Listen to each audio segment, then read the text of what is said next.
Social media സ്പേസസിന് മലയാളിക്ക് ഒരു വല്ലാത്തൊരു അടുപ്പവും ഇഷ്ടവും ഡാറ്റയുടെ യൂസേജ് ഒക്കെ കൂടുന്നിടത്ത ആര്യയുടെയും ഒരു വളർച്ച. അത് നന്നായി എന്ന് തോന്നിയിട്ടുണ്ടോ എപ്പോഴെങ്കിലും? അങ്ങനെ ആ പെർസ്പെക്റ്റീവിൽ ആലോചിച്ചിട്ടുണ്ടോ? ഉറപ്പായിട്ടും ഉറപ്പായിട്ടും. ഇപ്പൊ ഇന്നാണെങ്കിൽ പോലും ഇന്നിപ്പോ ടെലിവിഷനിൽ ഞാൻ ഉണ്ടോ എന്ന് ചോദിച്ചാൽ ഞാൻ ഇല്ല. ടെലിവിഷനിൽ ഞാൻ ഇന്ന് വിസിബിൾ അല്ല. ചിലപ്പോ ഏതെങ്കിലുമൊക്കെ എൻ്റെ പഴയ ഷോസ് റീടെലികാസ്റ്റ് ആവുന്നുണ്ടെങ്കിലേ ഉള്ളൂ. അല്ലെങ്കിൽ ഞാൻ അഭിനയിച്ച ഏതെങ്കിലും സിനിമകൾ OTTസിലുണ്ട്, ശരിയാണ്. അതല്ലെങ്കിൽ ഏതെങ്കിലുമൊക്കെ ചാനലിൽ പ്ലേ ചെയ്യുന്നുണ്ടെങ്കിലേ ഞാൻ ഇന്ന് ടെലിവിഷനിൽ വരുന്നുള്ളൂ. പക്ഷെ ഇന്നും ആൾക്കാർക്ക് ഞാൻ കുറച്ച് ഫെമിലിയർ ആണ്, അല്ലെങ്കിൽ ഇന്നും ഞാൻ നിൽക്കുന്നു, ലൈക്ക് ആൾക്കാർക്ക് ഇന്നും ആര്യ ബഡായി എന്നുള്ള പേര് ഇപ്പോഴും ഇങ്ങനെ നിൽക്കുന്നത് ബിക്കോസ് ഓഫ് സോഷ്യൽ മീഡിയ.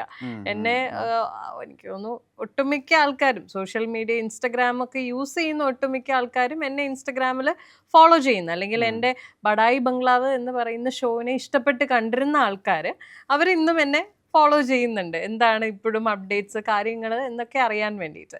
അപ്പോൾ തീർച്ചയായിട്ടും social media is helping a lot. അത് 200% ആണ്. അതിൻ്റെ ഒരു ട്രാൻസിഷനെ കൂടി എങ്ങനെ മനസ്സിലാക്കിയിട്ടില്ലെന്ന് അറിയാൻ ആഗ്രഹമുണ്ട്. ഒരു സമയത്ത് ആളുകൾക്ക് വല്ലാത്തൊരു തെറ്റിദ്ധാരണ ഉണ്ടായിരുന്നു. 2 തെറ്റിദ്ധാരണകളാണ് പ്രധാനമായിട്ടുണ്ടായിരുന്നത്. ഒന്ന് ഭാര്യയാണ്, 2 ആര്യക്ക് വലിയ വിവരമൊന്നുമില്ല, അപ്പോൾ കാര്യങ്ങളെ പറ്റി വലിയ ഗ്രാഹ്യമൊന്നുമില്ല എന്നുള്ളത്. ഇത് രണ്ടും ആളുകൾക്ക് മനസ്സിലായത് എപ്പോഴാന്ന് വെച്ചാൽ രമേഷ് പിഷാരടിയും ഒറിജിനൽ വൈഫും പിന്നെ ആര്യയുടെയും കൊണ്ടൊരു റിട്ടേൺ ഇന്റർവ്യൂ പബ്ലിഷ് ആയി വന്ന സമയത്താണ് അത് കുറെ ആളുകളിലേക്ക് എത്തിയത്. പക്ഷെ ഇന്ന് അതിന്റെ ആവശ്യമില്ല. ആ ഡിഫറൻസ് ഇന്നിപ്പോ സത്യം പറഞ്ഞാൽ രമേഷ് പിഷാരടിയുടെ ആ ഷോന്റെ ഒന്നും ബാക്കിംഗ് ഇല്ലാതെയാണ് ആര്യ എന്നുള്ള പേഴ്സണിനെയും അല്ലെങ്കിൽ ജീവിതത്തിൽ എടുക്കുന്ന തീരുമാനങ്ങളെയും ഓണ്ടർപ്രണറിനെയും ഒക്കെ നമ്മൾ കാണുന്നത് അങ്ങനെയാ. അത് ആ ട്രാൻസിഷൻ കൂടി മനസ്സിലാക്കുന്നുണ്ട്. ഇപ്പോൾ ട്രാൻസിഷൻ ഫീൽ ചെയ്യുന്നുണ്ട്. എനിക്ക് തോന്നുന്നു ഈ ഇന്റർവ്യൂവിനെക്കാളും കൂടുതൽ ആ ഒരു ട്രാൻസിഷൻ ആൾക്കാരിലേക്ക് കൂടുതൽ രജിസ്റ്റർ ആയത് ബിഗ് ബോസ് എന്ന ഷോ വഴിയിട്ടാണ്. 200%. കാരണം ഇന്റർവ്യൂസ് ഒക്കെ വായിക്കുന്ന ആൾക്കാർ വളരെ കുറവാണല്ലേ. ഇപ്പൊ വായന ഇല്ലല്ലോ ആർക്കും. നമ്മൾ എത്രയൊക്കെ വലിയ മാഗസീൻസിൽ എത്രയൊക്കെ വലിയ ഇന്റർവ്യൂ കൊടുത്തു എന്ന് പറഞ്ഞാലും ഇന്ന് യൂട്യൂബിൽ ഈ ഒരു ഇന്റർവ്യൂ വരുന്നതിന്റെ അത്രയും ഒരു റീച്ച് ഒരു എഴുതി വരുന്ന ഇന്റർവ്യൂവിനില്ല. അപ്പൊ അതുകൊണ്ട് അത് വായിച്ച് ഈ കാര്യം മനസ്സിലാക്കിയ ആൾക്കാർ വളരെ കുറവാണ്. അതിനേക്കാളും കൂടുതൽ നമ്മൾ ഇതുപോലെ ലൈവായിട്ടിരുന്ന് സംസാരിച്ചിട്ടുള്ള കാര്യങ്ങൾ അതിന് ഒരു പരിധി വരെ കാരണമായ ഏറ്റവും വലിയൊരു പ്ലാറ്റ്ഫോം ബിഗ് ബോസ് തന്നെയാണ്. അപ്പം അത് റിയൽ ആണ് എന്നുള്ളത് എല്ലാവർക്കും അറിയാവുന്ന കാര്യമാണല്ലോ. അപ്പം അതിനകത്ത് നമ്മൾ സംസാരിക്കുന്ന കാര്യങ്ങളും റിയൽ ലൈഫ് കാര്യങ്ങളാണെന്നറിയാം. അതിൽ നിന്നാണ് എനിക്ക് തോന്നുന്നു വലിയൊരു ഭൂരിപക്ഷം ആൾക്കാരും മനസ്സിലാക്കിയത് ആര്യ ബഡായി ശരിക്കും രമേഷ് പിഷാരടിയുടെ ഭാര്യ അല്ല എന്നുള്ള കാര്യം കുറേ ആൾക്കാരിലേക്ക് രജിസ്റ്റർ ആയത് ആ ഒരു ഷോ വഴി തന്നെയാണ്. പിന്നെ ആ ഒരു ട്രാൻസിഷൻ എന്നെ സംബന്ധിച്ചിടത്തോളം എനിക്ക് പേഴ്സണലി ഉണ്ടായ ഒരു അനുഭവം വെച്ച് വലിയൊരു ശതമാനം ആൾക്കാർക്ക് ആ ഒരു ട്രാൻസിഷൻ അക്സെപ്റ്റ് ചെയ്യാനുള്ള ബുദ്ധിമുട്ടുണ്ടായിരുന്നു. കാരണം അവരിഷ്ടപ്പെട്ടതും അവരൊരു 5 വർഷത്തോളം തുടർച്ചയായിട്ട് കണ്ടതും ആ ഒരു പൊട്ടി ഭാര്യനെയാണ്. ആ പൊട്ടി ഭാര്യയായ ആര്യയോട് തോന്നിയ ഒരു ഇഷ്ടമുണ്ട്, ആ ഒരു അഫെക്ഷൻ ഉണ്ട്, ഒരു കുടുംബത്തിലെ ഒരു കുട്ടി എന്നുള്ള ആ ഒരു സാധനമുണ്ട്. അതിന്ന് മാറി ശരിക്കുമുള്ള ആര്യ എന്താണ് എന്നുള്ളത് അറിഞ്ഞപ്പോൾ, പ്രത്യേകിച്ച് അത് പിഷാരടിയുടെ ഭാര്യ അല്ല ആ ആര്യ എന്നുള്ളത് അറിഞ്ഞപ്പോൾ അത് അക്സെപ്റ്റ് ചെയ്യാൻ ആൾക്കാർക്ക് ഒരു വലിയ ശതമാനം ആൾക്കാർക്കും ബുദ്ധിമുട്ടുണ്ടായി എന്നാണ് എനിക്കുണ്ടായ അനുഭവം വെച്ച് ഞാൻ വിശ്വസിക്കുന്നത്. അതിനുശേഷം വളരെയധികം വോക്കലായിട്ടുള്ള ഒരു ആര്യ തന്നെയാണ് കണ്ടിട്ടുള്ളത്. കുറെ കൂടെയൊക്കെ തുറന്ന് സംസാരിക്കുന്ന, എസ്പെഷ്യലി എനിക്ക് ഇഷ്ടമായ ഒരു കാര്യം ഫെയിലിയേഴ്സിനെ പറ്റി ഭയങ്കരമായിട്ട് സംസാരിക്കുമായിരുന്നു. ഇപ്പോൾ സെലിബ്രിറ്റീസിൻ്റെ ഒന്നും ആ സൈഡൊന്നും നമ്മൾ അങ്ങനെ എക്സ്പ്ലോർ ചെയ്ത് ഞാൻ കണ്ടിട്ടില്ല. ഇപ്പോൾ ഉദാഹരണത്തിന് എത്രയോ കാലമായി അമീർ ഖാൻ ഇൻ്റർവ്യൂ കൊടുക്കുന്നു. ഏറ്റവും അവസാനം റീസെൻ്റ് ആയിട്ട് അദ്ദേഹത്തിൻ്റെ ഇൻ്റർവ്യൂവിലാണ് ഞാൻ കാണുന്നത്. അദ്ദേഹത്തിൻ്റെ വൈഫ് എന്നെ എത്ര തവണ മിസ് ചെയ്തായിരുന്നു, ഞാൻ 30 വർഷം സിനിമയ്ക്ക് കൊടുത്തിട്ട് ഞാൻ എന്താ നേടിയതെന്നൊക്കെ പറഞ്ഞ വിതുമ്പാണ്, ബ്രേക്ക് ഡൗൺ ആണ്. കാരണം നമ്മളിപ്പോഴും അവരെ സക്സസ്ഫുൾ ആയിട്ടല്ലേ കണ്ടിട്ടുള്ളൂ, നമ്മളിപ്പോഴും അവരെ ഗ്ലിറ്റും ഗ്ലാമറിലല്ലേ കണ്ടിട്ടുള്ളൂ.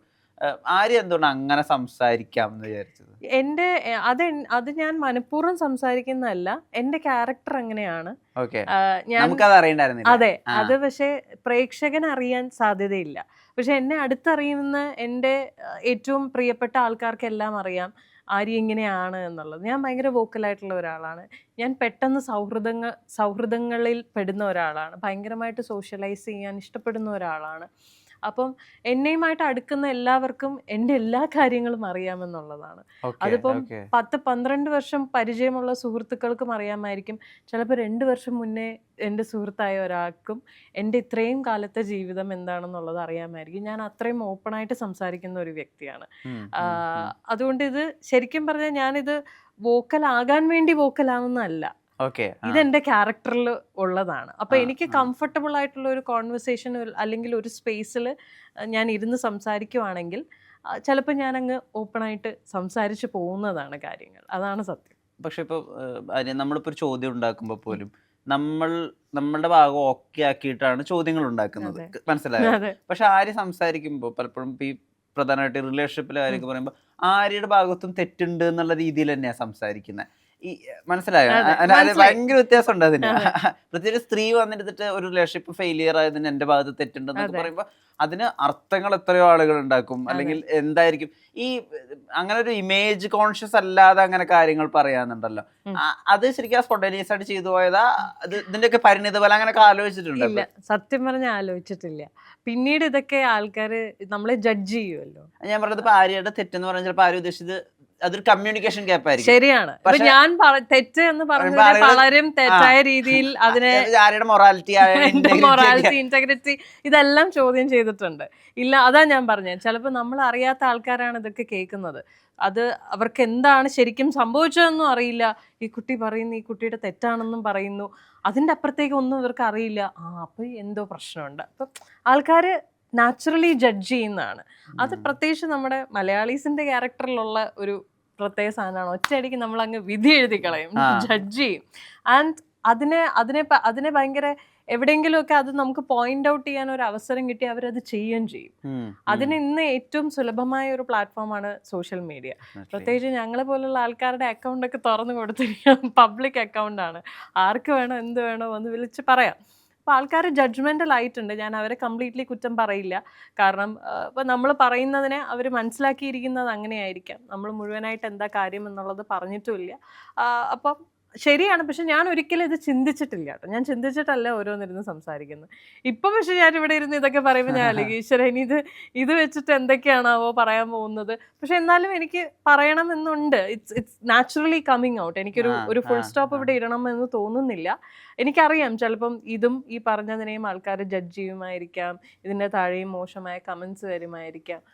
നീ വലിയ പുണ്യാളത്തി ഒന്നും ചമയണ്ട എന്നൊക്കെ ആൾക്കാരതൊക്കെ പറയും. ശരിയാണ്, അതിൽ തെറ്റ് പറയാൻ പറ്റില്ല. പക്ഷേ നമ്മൾ ചെയ്ത ഒരു മിസ്റ്റേക്കിന്റെ അക്കൗണ്ടബിലിറ്റി എടുക്കുക എന്ന് പറയുന്നത് അതൊരു മോശം കാര്യമല്ലല്ലോ. നമ്മൾ ചെയ്തതാണെങ്കിൽ ഞാനത് കുറച്ചുകൂടി ഓപ്പൺ ആയിട്ട് പറയാണ്. ഈ സ്ത്രീകൾ, അതായത് സിനിമയിൽ അഭിനയിക്കുന്ന സ്ത്രീകൾ, സിനിമയിൽ ഭാഗമായിട്ടുള്ള സ്ത്രീകൾ, നടിമാര്, ഇവരൊക്കെ അസോസിയേറ്റ് ചെയ്തിട്ട് ഭയങ്കര ഇമ്മോറൽ ആയിട്ടുള്ള കാര്യം അടിച്ചേൽപ്പിക്കുന്ന ഒരു പരിപാടിയുണ്ട്. അതായത് അവർക്കുണ്ടാവുന്ന ബന്ധങ്ങൾ അല്ലെങ്കിൽ അവർക്കുണ്ടാവുന്ന സൗഹൃദങ്ങളിലൊക്കെയും മൊത്തം അസാൻമാർഗികമായിട്ടുള്ള കാര്യങ്ങളായിരിക്കും. അങ്ങനെ ഒരു സ്റ്റിഗ്മ ഉണ്ടാക്കുന്ന ഒരു ഏരിയ ഉണ്ട്. എസ്പെഷ്യലി നിങ്ങൾ ഒരു സ്ഥലത്തുനിന്ന് സ്റ്റോപ്പ് ചെയ്തിട്ട് പിന്നെ സ്റ്റാർട്ട് ചെയ്യുകയാണെങ്കിൽ, മനസ്സിലായോ? ഇത് നോട്ടീസ് ചെയ്തിട്ടുണ്ട്. അതായത് ഞാനിപ്പോ ഈ ഒരു അറീനയിൽ വർക്ക് ചെയ്യുന്ന കാരണം കൊണ്ടാണ്. ഇപ്പൊ ഞാനൊരു എന്റർപ്രണർ മാത്രമാണെങ്കിൽ എനിക്ക് ഇത്ര ഇത് ഫേസ് ചെയ്യേണ്ടി വരില്ല. അങ്ങനെ ആലോചിച്ചിട്ടുണ്ടോ? ഞാൻ അങ്ങനെയൊന്നും ചിന്തിച്ചിട്ടില്ലാത്ത ഒരാളാണ്. ഞാൻ അങ്ങനെയൊന്നും കാട് കയറി ചിന്തിക്കാത്ത ഒരാളാണ് സത്യം പറയാലോ. അതും കൂടിയിട്ട് കൊണ്ടാണ് ഞാൻ ഇങ്ങനെ ഇരുന്ന് എല്ലാ കാര്യങ്ങളും ഓപ്പൺ ആയിട്ട് സംസാരിക്കുന്നതിൻ്റെ ഒരു റീസണും അതുകൊണ്ട്. ഞാൻ അങ്ങനെ ചിന്തിക്കുന്ന ഒരാളല്ല. ഐ ഡോണ്ട് തിങ്ക്, അല്ലെങ്കിൽ ഇങ്ങനെയുള്ള കാര്യങ്ങളിൽ ഞാൻ തിങ്ക് ചെയ്യാറില്ല. വളരെ സില്ലി ആയിട്ടുള്ള കാര്യങ്ങളെ മാത്രം ഓവർ തിങ്ക് ചെയ്ത് വിടുന്ന ഒരു കൂട്ടത്തിൽപ്പെട്ട ആളാണ് ഞാൻ. പിന്നെ ഈ ഇപ്പം ഒരു കൂടുതൽ സ്ത്രീകളും എന്നൊന്നും നമുക്ക് പറയാൻ പറ്റില്ല. ഇപ്പം ഫോർ എക്സാമ്പിൾ ഞാൻ പറയാം, ഇപ്പം നമ്മൾ എപ്പോഴും തേച്ചിട്ട് പോകുന്നത് ആണുങ്ങളാണ് എന്ന് പൊതുവെ ഒരു സംസാരം ഒരു കാലഘട്ടം വരെയും ഉണ്ടായിരുന്നു. ഈയിടെയായിട്ടാണ് അത് മാറിയത്. അതായത് തേക്കാൻ പെണ്ണുങ്ങളും ഇടുക്കികളാണ്, പെണ്ണുങ്ങളും തേക്കാറുണ്ട്, ആണുങ്ങളും തേക്കാറുണ്ട്. അങ്ങനെ എല്ലാ ആണുങ്ങളുടെ തലയിൽ അതങ്ങ് അടിച്ചേൽപ്പിക്കണ്ട എന്നുള്ള സാധനം വോക്കലായി തുടങ്ങിയത് വളരെ റീസെൻ്റ്ലി ആണ്. അതുപോലെ തന്നെയാണ് ഇപ്പോൾ ലേഡീസിന്റെ കേസ് എടുത്താലും എല്ലാവരും ഒരുപോലെ ആവണം എന്നില്ല. ചിലപ്പോൾ കുറെ ആൾക്കാർ ഒരുപോലെ ചിന്തിക്കുന്നുണ്ടാവും, കുറെ ആൾക്കാർ എവറി ഇൻഡിവിജ്വൽ ഇസ് ഡിഫറെന്റ് അല്ലേ. അപ്പൊ എല്ലാവരുടെയും തോട്ട് പ്രോസസ്സ് വേറെയാണ്. ഒരുപോലെ ചിന്തിക്കുന്ന കുറെ പേർ ഒന്നിക്കുമ്പോഴായിരിക്കും ചിലപ്പോൾ ഇതുപോലെയുള്ള കാര്യങ്ങളൊക്കെ സംഭവിക്കുന്നത്. മറ്റൊരു കാര്യം ശ്രദ്ധപ്പെട്ടത്, ഈ ഗെറ്റ് റെഡി വിത്ത് മീ ഒക്കെ ചെയ്യുമല്ലോ ഇതില് ഈ ഇൻസ്റ്റാഗ്രാമിന്റെ ഒരു ചതി എന്താണെന്ന് വെച്ചാൽ, ആളുകൾക്ക് അറിയാത്ത ഒരു കാര്യം എന്ന് വെച്ചാൽ, ഈ ഗെറ്റ് റെഡി വിത്ത് മീന് മുമ്പും അവരൊന്ന് ഗെറ്റ് റെഡി ആയിട്ടുണ്ടാവും കുറെ ആളുകള്. എന്നിട്ടാ പിന്നെ നമ്മൾ കാണുന്ന ഗെറ്റ് റെഡി വിത്ത് മീലേക്ക് എത്തുന്നത്. പക്ഷെ ആര്യയുടെ ഗെറ്റ് റെഡി വിത്ത് മീൽ എനിക്ക് മനസ്സിലായിട്ടുള്ളത് ശരിക്കും ഗെറ്റ് റെഡി ആവാണ്ട് ഗെറ്റ് റെഡി ആവുന്ന അല്ല, അങ്ങനെ അതായത് നോ മേക്കപ്പ് ലുക്കിനും ഒരു മേക്കപ്പ് ഇടുന്ന ആളുകളുണ്ടല്ലോ, മനസ്സിലായോ? അത് അങ്ങനെ ചെയ്യണം തന്നെ വിചാരിച്ചത്. അതായത് ആര്യയുടെ കുഴിവുള്ള കണ്ണുകളോ അല്ലെങ്കിൽ ചുളിവുകളോ മൂക്കുരുകളോ പാടുകളോ ഒക്കെ ഞങ്ങൾക്ക് കാണാം. അതിനുശേഷമാണ് ഈ പറഞ്ഞ ഫ്ലാഷി കട്ട് വരുന്നത്. അത് അങ്ങനെ ചെയ്യണം എന്ന് എന്താ തോന്നിയത്? സത്യസന്ധമായി പറഞ്ഞാൽ എനിക്ക് മടിയാണ്. ഞാന് അതായത് എന്റെ കയ്യിൽ ഈ മറ്റേ ട്രൈപോഡും സാധനങ്ങളൊക്കെ ഉണ്ട്. എനിക്ക് വേണമെങ്കിൽ ഇതൊക്കെ എവിടെയെങ്കിലും കുത്തി വെച്ച് ആദ്യമേ സെറ്റ് ചെയ്ത് ഓൺ ചെയ്ത് വെച്ചിട്ട് പോയി പൊതിച്ചു കൊണ്ടിട്ട് രാവിലെ ഉറക്കണിക്കുന്ന ഇങ്ങനെയൊക്കെ വേണമെങ്കിൽ ചെയ്യാം. പക്ഷെ ഇത്രയും മെനക്കെടണ്ടേ ഇത് കൊണ്ടുപോയി കുത്തി വെച്ച്? ബേസിക് കാര്യം മടിയാണ്. പിന്നെ ഈ പറഞ്ഞ പോലെ ഇത്രയും ഞാൻ എന്തിന് എന്ന് വെച്ചാൽ ഗെറ്റ് റെഡി വിത്ത് മീ എന്ന് പറഞ്ഞാൽ ഞാൻ മേക്കപ്പ് ഇടുന്നതിന് മുമ്പ് ഞാൻ നൈറ്റ് ഇട്ട് തലയൊക്കെ വാരി കെട്ടി ഇങ്ങനെയാണ് ഞാൻ മേക്കപ്പ് അല്ലെങ്കിൽ ഒരു പരിപാടിക്ക് മുന്നേ ഒരുങ്ങാൻ തുടങ്ങുന്നത്. ഇങ്ങനെയാണ് നമ്മളത് ചെയ്യുമ്പോൾ അത് ജെന്യുവനായിട്ട് ചെയ്യുന്നതല്ലേ. പിന്നെ എനിക്ക് സ്റ്റാൻഡിൽ കുത്തി വെക്കുന്നതെന്ന് വെച്ചാൽ ഞാൻ കയ്യമ്മയെ പിടിച്ചിട്ട് തന്നെയാണ് അതെല്ലാ പരിപാടിയും ചെയ്യുന്നത്. ഞാൻ ഇതിന്റെ ആംഗിൾ ബ്യൂട്ടിയോ സത്യം പറഞ്ഞാൽ ഞാൻ എന്റെ ബാക്ക്ഗ്രൗണ്ട് പോലും നോക്കാറില്ല.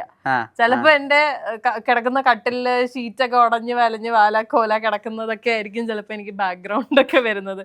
പിന്നീട് എന്റെ ഫ്രണ്ട്സ് ചോദിക്കുക കട്ടിൽ കിടക്കുന്ന ഷീറ്റയിൽ ഒന്ന് മടക്കി വെച്ചിട്ട് ഇതൊക്കെ ചെയ്തുകൂടെ എന്ന് ചോദിച്ചിട്ടുണ്ട് ആൾക്കാർ. ഞാൻ പറഞ്ഞില്ല, അതാ ഞാൻ പറഞ്ഞു ഇങ്ങനെയുള്ള കാര്യങ്ങളൊന്നും ചിന്തിക്കുന്ന ആളല്ല. എനിക്കപ്പോ ചെയ്യണമെന്നൊന്നും ഞാൻ ചെയ്യും, ഇതാണ് സത്യം. അല്ല, അപ്പൊ ഈ ഇൻസ്റ്റാഗ്രാം ഫ്രണ്ട്ലി ആയിട്ടുള്ള ഒരു എസ്തെറ്റിക്സ് ഉണ്ടല്ലോ. ഉണ്ട്. അല്ല, എനിക്ക് അത് അങ്ങനെയുള്ള കുറെ അക്കൗണ്ട്സ് ഞാൻ ഫോളോ ചെയ്യുന്നുണ്ട്. എനിക്ക് ഇഷ്ടമാണ് ലൈക്ക് എസ്തെറ്റിക് ആയിട്ട് ഓരോ കാര്യങ്ങൾ ചെയ്യുന്ന കളർ പാലറ്റ് വെച്ച് ചെയ്യുന്നു, ഭയങ്കര നീറ്റ് ആയിട്ട് ചെയ്യുന്ന ആൾക്കാര് ഞാൻ കണ്ടിട്ടുണ്ട്. മോർണിംഗ് റുട്ടീൻ ഒക്കെ ചെയ്യുന്ന ആൾക്കാർ. അതാണ് ഞാൻ ഇപ്പൊ കാണിച്ചത്. രാവിലെ ബെഡിൽ നിന്ന് ഇങ്ങനെ എണീറ്റ് വരുന്ന. അപ്പൊ ഞാനിങ്ങനെ ആലോചിക്കും, ബെഡിൽ നിന്ന് ഇവര് എണീറ്റ് വരണമെങ്കിൽ ക്യാമറ നമ്മളിപ്പോ ഈ ഫീൽഡിലുള്ള ആൾക്കാർ നമുക്ക് ആംഗിള് സെറ്റ് ചെയ്യുന്ന നമുക്കറിയാലോ ഏത് ആംഗിളിലായിരിക്കും സെറ്റ്. അപ്പൊ ഞാൻ ക്യാമറ എന്തപ്പോ നേരത്തെ സെറ്റ് ചെയ്ത് വെച്ചിട്ടാണ് ഇവര് പൊതിച്ചിട്ടല്ലേ പിന്നെ എണീറ്റ് വരുന്നതൊക്കെ ഞാൻ ഇങ്ങനെ ചിന്തിക്കാറുണ്ട്. പക്ഷേ ആ വീഡിയോസ് കാണാനൊരു സുഖമാണ്. ഈ പറഞ്ഞ പോലെ എസ്തെറ്റിക്സ് എന്ന് പറഞ്ഞ സാധനം ഉണ്ടല്ലോ. എന്നിട്ട് അവരിങ്ങനെ ക്രോസ് ചെയ്ത് നടന്നു പോകുന്നു. അടുത്ത കട്ട് വരുന്നത് കിച്ചണിൽ അവര് കോഫി കെറ്റിലിന്റെ അടുത്തേക്ക് പോകുന്നതാണ്. അപ്പൊ ഞാൻ ആലോചിക്കും, ഇതിനു മുമ്പ് കിച്ചണിൽ വന്ന് ഈ ട്രൈപോഡ് ഈ ആംഗിളിൽ നോക്കി സെറ്റ് ചെയ്ത് വെച്ചാലേ കറക്റ്റ് അവര് കെറ്റിലിന്റെ അടുത്ത് വന്ന് നിൽക്കുമ്പോ ഈ സാധനം കിട്ടുള്ളൂ. ഞാൻ ഇതൊക്കെ ചിന്തിക്കാറുണ്ട്. അപ്പൊ എനിക്ക് സത്യം പറഞ്ഞാൽ ഇവരോട് അസൂയം തോന്നാറുണ്ട്. എന്തോരം മെനക്കെട്ടിട്ട് അവരത് ചെയ്യണമെന്ന് ആക്ച്വലി സ്പീക്കിംഗ് അല്ലേ. എനിക്ക് അത് അവർ അപ്രിഷിയേറ്റ് ചെയ്തേ പറ്റൂ. അങ്ങനെ എസ്തെറ്റിക് ആയിട്ടൊക്കെ ഓരോന്ന് ചെയ്ത് വ്യൂസ് ഒക്കെ കിട്ടി അക്കൗണ്ടിന് റീച്ച് ഉണ്ടാകുന്ന ആൾക്കാരോട് എനിക്ക് ഭയങ്കര ബഹുമാനമുണ്ട്. ഇത്രയും അവർ ഹാർഡ് വർക്ക് ചെയ്യുന്നുണ്ടല്ലോ എന്നുള്ളത്. ഈ പണ്ട് ഈ ചെന്നൈ സിൽക്സിനും ബാക്കിയുള്ള ഇതിനൊക്കെ ആഡിനൊക്കെ മോഡലായിട്ട് നിൽക്കുന്ന സമയത്ത് ഒരു പോർട്ട്ഫോളിയോ ഉണ്ടാക്കിയിട്ട് ഇത് അയക്കുകയാണല്ലോ. പിന്നെ അവിടെ നിന്ന് ഒരു റിപ്ലൈ വരണം. ഇന്ന് കാര്യങ്ങൾ ഭയങ്കര ഇപ്പൊ കാഞ്ചീപുരത്തിന് ഒരു ആഡ് വേണമെന്ന് പറഞ്ഞിട്ട് ജസ്റ്റ് ഒരു പോസ്റ്റ് ഇട്ടാൽ തന്നെ എത്രയോ കുട്ടികൾ അതിലേക്ക് വരും. കാര്യങ്ങൾ എളുപ്പമായി. അല്ലെങ്കിൽ കുറെ ഇപ്പൊ ഞാൻ അന്ന് എന്റെ സ്റ്റാർട്ടിങ് അവസ്ഥേനൊക്കെ വെച്ചിട്ട് ഇന്ന് കുറെ കൂടി ഈസിയാണ് ഇപ്പോഴത്തെ ജനറേഷന്.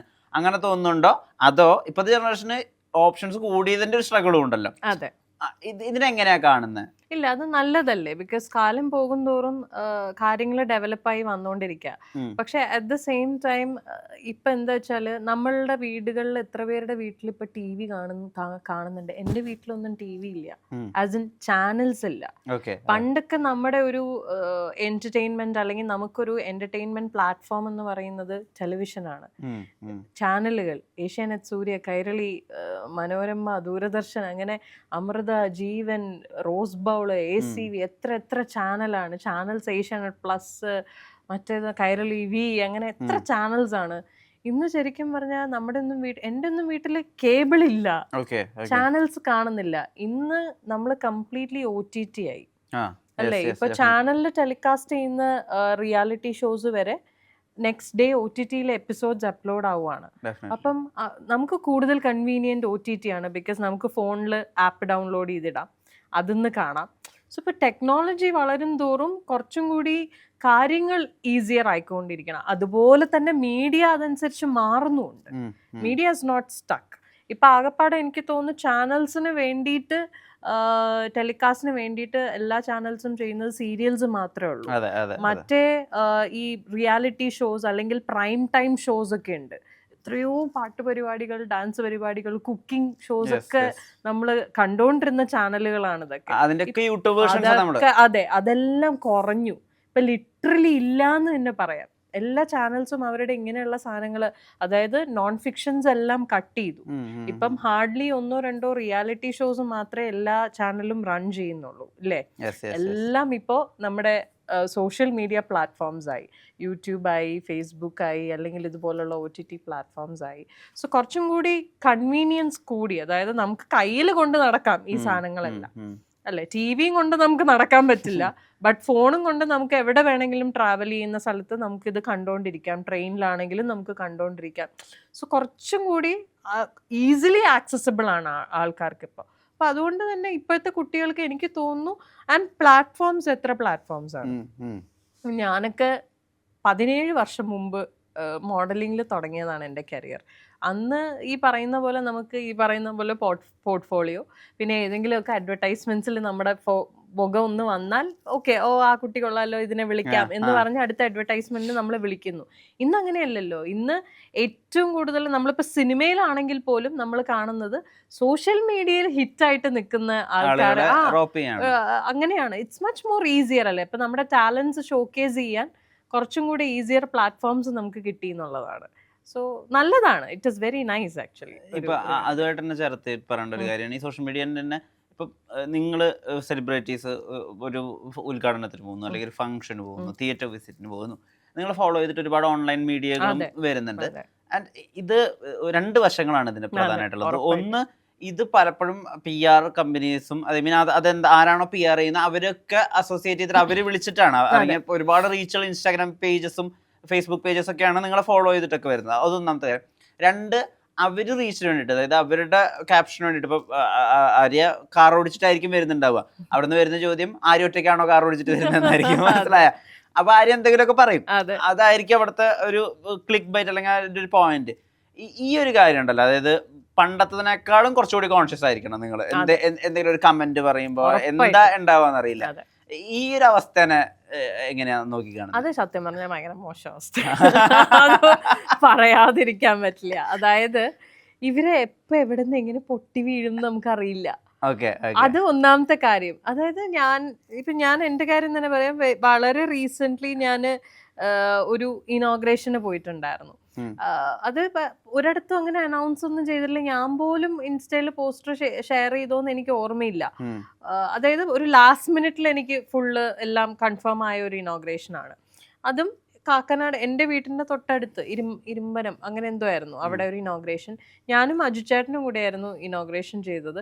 ചെറിയൊരു ഷോപ്പാട്ടോ, ചെറിയൊരു ഷോപ്പിൻ്റെ ഇനോഗ്രേഷൻ. എനിക്കറിയില്ല ഇവരെങ്ങനെ കണ്ടുപിടിച്ച് അവിടെ എങ്ങനെ എത്തിയെന്ന്.